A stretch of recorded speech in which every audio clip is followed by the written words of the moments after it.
Vikes Now, Dustin Baker. We're going through more offseason stuff. I hope you like it because we got a whole lot of it now. We've got, a little less than 8 months until regular season football in 2023. So we did some of the Vikings recap offseason with Josh Fry yesterday. I'm going to do some now on a solo trip and kind of go through the seedlings of the offseason that began about a week premature because most of us expected to go to San Francisco this weekend, probably lose, but at least we would have avoided the embarrassment of a home postseason loss to the New York Giants. No cigar. The first, the Vikings had this year-end press conference with Kwesi Adofo-Mensah and Kevin O'Connell. Kwesi was his usual self. It looked like O'Connell was a little downtrodden or tired and, probably still reeling off the loss because I think those dudes believed that they were capable of making a run. They weren't, and so I think it was shell shock for him, and hence a little disappointment. But the biggest takeaway in that event lasted, 30, 45 minutes, aside from Justin Jefferson, that he's going to get paid, go figure, and that the expectation is that Kirk Cousins will be the quarterback. We'll talk about that shortly, is that the looming decision on the defensive coordinator, Ed Donatel, it's out there. It is in evaluation mode. O'Connell has to know that there is fan sentiment to fire the man. So he had the golden opportunity to step on the neck of any fire Donatel rumors or suggestions, and he didn't. He said, we're evaluating, and Donatel had to be watching that. And I don't know, it's really seems to me like a hint that they're waiting to see what other dudes they can get, and therefore will then terminate Donatel in favor of candidate X. That's my take. Of course, your phone could buzz at any minute and says the Vikings are retaining Ed Donatel, and you're on it back. But you got to make a decision regardless because that sets the tone for 2023. We know the offense is in good hands with O'Connell and Cousins and Jefferson and whoever will be the running back. But you don't know. Even if they say, all right, Donatel is our guy, damn it, and we're drafting the fastest linebackers you've ever heard of in the draft, there's still going to be a fat-ass mystery come September. Like, all right, has Donatel figured this out? Or was it really him in 2022 that, when the defense wasn't getting turnovers, it was a lousy bunch? So, foremost, before you do anything else, the decision on Donatel is paramount because you're going to understand, are they going to run it back with new guys, the same leader, or are they going to do both? Are they going to get a different defensive coordinator who probably subscribes to a 3-4 and then get faster on defense? And that's my second one, that no matter what, 13-4, glorious, we'll take it, won the NFC North, got bounced by the Giants. The team needs to get faster. The age snuck up on the roster from head to toe. Not like, they're not an overly old team when you average all the ages, but the titans of industry, the guys that make the big bucks, those guys got old and fast. Therefore, they need to find replacements that are young and fast in general because the way of doing it now isn't cutting it. It seems like all of these beloved Vikings, whether it's Dalvin Cook, Eric Kendricks, Adam Thielen, they all hit a wall in like the same year. And who'd have thunk it? Now, of course, Adam Thielen will say that he's still, and his wife will say he's still at the top of his game. Great. He may have to go figure that out and prove it elsewhere.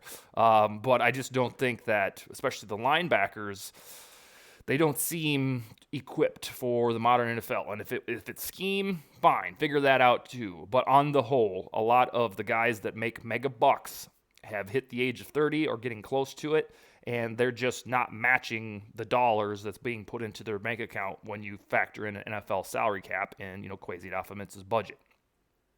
So I think that and I'm pretty sure this will happen, I think the mantra going forward for the next 8 months is speed. Speed everywhere. That's what the Vikings need.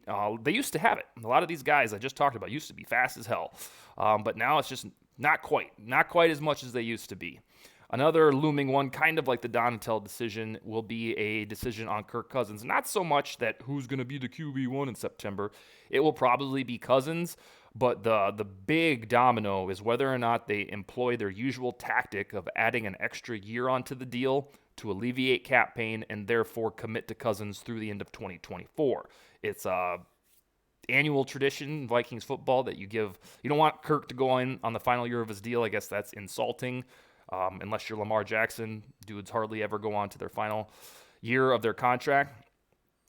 But Cousins, the grand item that we've never before dealt with Cousins is age. By the time the 2023 season begins, he'll be 35.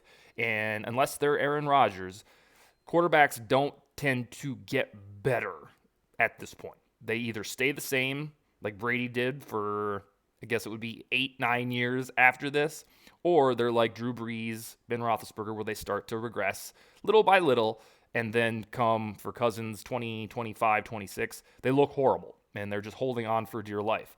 So I subscribe to just letting this Cousins contract play out. We've had a large sample size, 5 years. He's played virtually every game. It's one of his strong suits, his durability.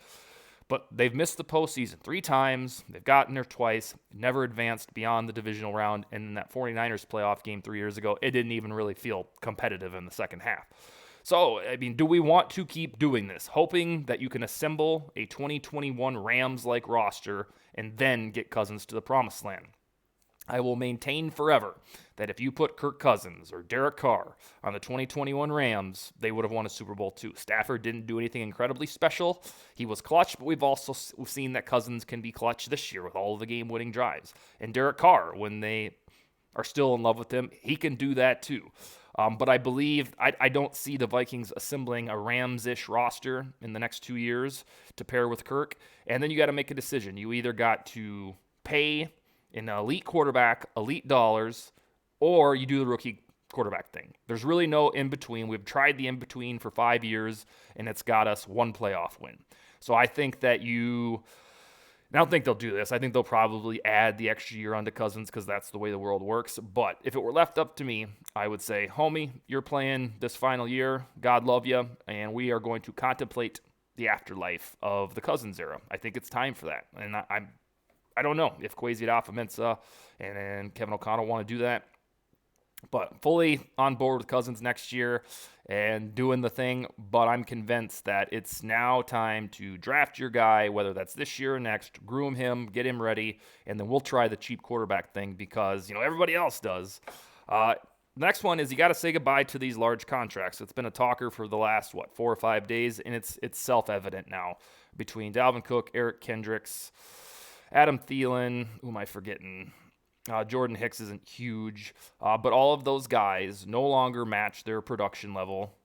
It's quite sad, and I think it's a no-brainer that every single one of them is either jettisoned, traded, or the contract is fully restructured, or the dudes are asked to take pay cut.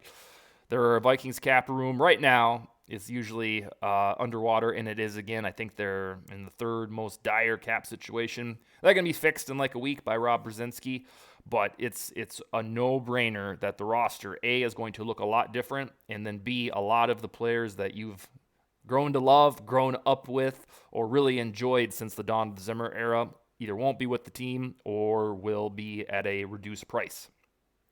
So that one's just a foregone conclusion. Get your tissues out because a lot of the guys that you have known on this roster that have propelled them to really cool seasons like 2017, they're starting to slow down. This is how the business works. You get the cheaper, younger rookies who are faster, and you start the cycle all over again. After the 2020 season, Mike Zimmer said it's a young man's game, and that quote was spectacular. It was raw. It was really telling, and I think that's where he saw the writing on the wall, and that's where we're at in the offseason 2023, that a lot of these large contracts that were gifted by Rick Spielman are coming home to roost, and they're going to be refinagled, or those players won't work here anymore. We're winding down here. This team needs a sturdy WR2 plan. Justin Jefferson is an established phenom. He's going to win the Offensive Player of the Year award, and we have to face the Calvin Johnson-related reality that teams are going to focus on him to the utmost, which probably means bracket coverage, double coverage, triple coverage a lot of the time. That's the only way to stop him. Exact same treatment that Calvin Johnson got. And in those games, whether it's half of them that the opposing defense chooses to do, they didn't quite do it half the time this year, I don't think. But you need a player who is somewhat close to Jefferson's stratosphere. Not KJ Osborne unless he's sitting out another breakout season. Not Adam Thielen because otherwise it would have worked last year.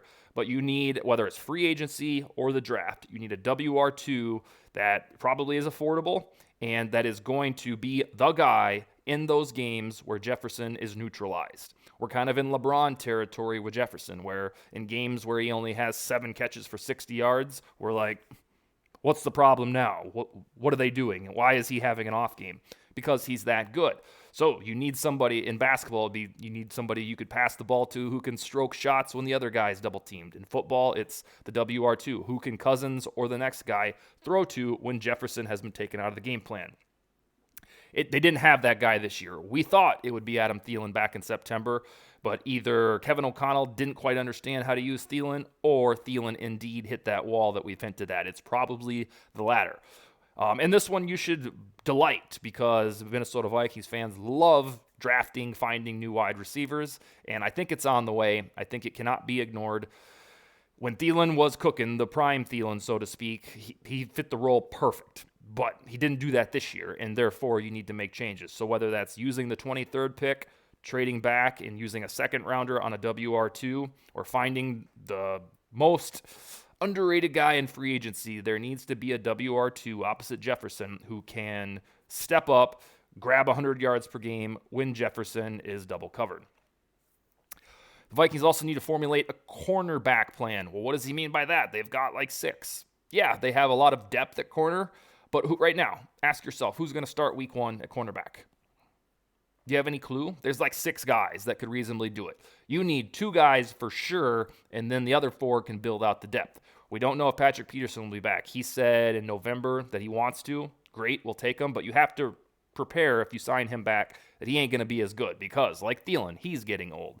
So Patrick Peterson, Duke Shelley looks awesome. Sign him back. We'll see if he can still be that guy. Andrew Booth, 2nd-round pick last year, hurt most of the season. You hope that he's going to be good. Caleb Evans looked good for a game or 2, then a bunch of concussions. Cameron Dantzler seems to be in his second coach-related doghouse, at least in my perception. And then, gosh, am I forgetting somebody? I think that's all. I think that's 5. Booth, Evans, Shelley, Peterson, Dantzler. That's 5 guys that have CB1 potential. Yet, here we are, January 19th, and we have no clue who would be the CB1 if the season started tomorrow. So they need to formulate a plan, whether you marry 2 of those guys or you say, you know what, none of these guys is an alpha. We're going to draft another cornerback.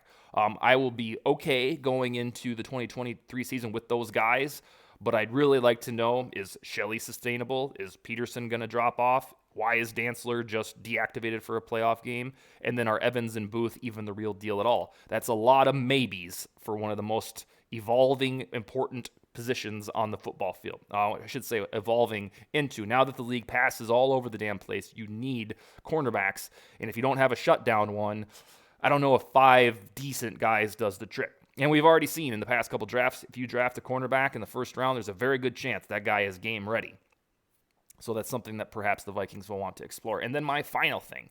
It's not being chatted about a whole lot, but the edge rushers, Danielle Hunter and Zadarius Smith. Hunter, after got his feet underneath him, acclimated very well to a 3-4. And he'll be 29 when the season starts next year. And then Zadarius Smith just kind of did a disappearing act down the stretch of the season. Do you want to run it back with those 2 and hope that they're going to meet at the quarterback? No, that seems kind of dicey because they couldn't get any pressure. Like the Vikings defense got very little pressure down the stretch of the season. And just like the little cornerback speech I just gave you, you can't go into a season with maybes at edge rusher. I never thought I would say that Hunter and Zadarius combo would be a maybe, but it disappeared.